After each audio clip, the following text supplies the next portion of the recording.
It's in Luke 15. Jesus is telling a story that he might have made it up on the spot. I don't know. It's not necessarily it's not a true story that happened in scripture, but it's a story that Jesus actually told. So there's this man who owned a whole lot of property. You can think of it as like a dude who has a massive real estate company, owns property all over the country, and super rich, well known. His house is so massive that he needs servants and lawn workers and all these other people just to keep it up, just for upkeep. It's like super, super stupid rich. And he has these 2 sons. One's older, one's younger, of course. In Jewish culture at that time, maybe still now, I don't know, but when a father would write a will, like an inheritance was basically what a father's children would receive after that father passed away. And so the father had already written his will, had his inheritance set out. And the way it worked in Jewish culture is the firstborn son would always receive a double portion of whatever the inheritance was. So if, let's just say, the father owned 3 major properties, right? The oldest son would get 2 and the youngest son would get 1. Basically, what this younger son does is go up to his father and is like, I want my inheritance now. I want my share now. That's basically saying, I wish you were dead.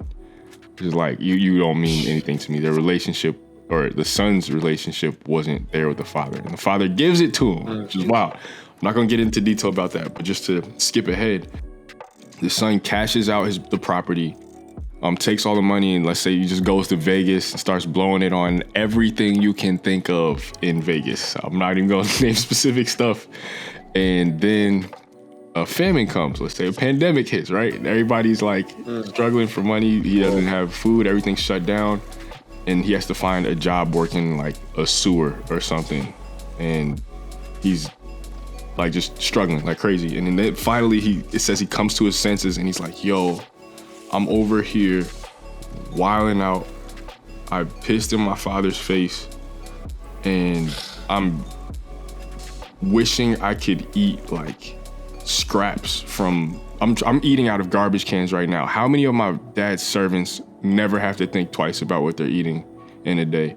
And so it says, he's like, I'm just gonna go back to I feel horrible. I'm just gonna go back to my dad and tell him like, yo, I don't even deserve to be your son anymore. Treat me like one of your servants. Like that's the only way I can get back into my dad's house after everything I've done.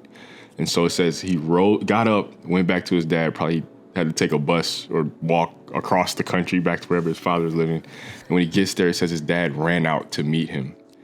Saw him coming, got up, ran to meet him and hug him and kiss him.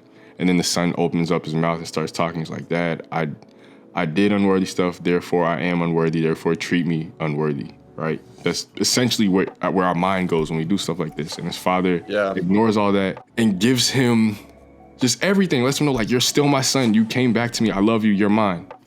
What I learned what that essentially taught me or begun to teach me was that, like, no matter what I do, no matter where I go, no matter what my actions are, those don't define me. I'm defined by my father's love. I'm his son. I'm not an orphan. We act like orphans all the time. We're like, if you're adopted into a family, you feel like you got to get the rules right in order to be loved a certain way, but it's the other way around. You're loved first and then you live out of that love.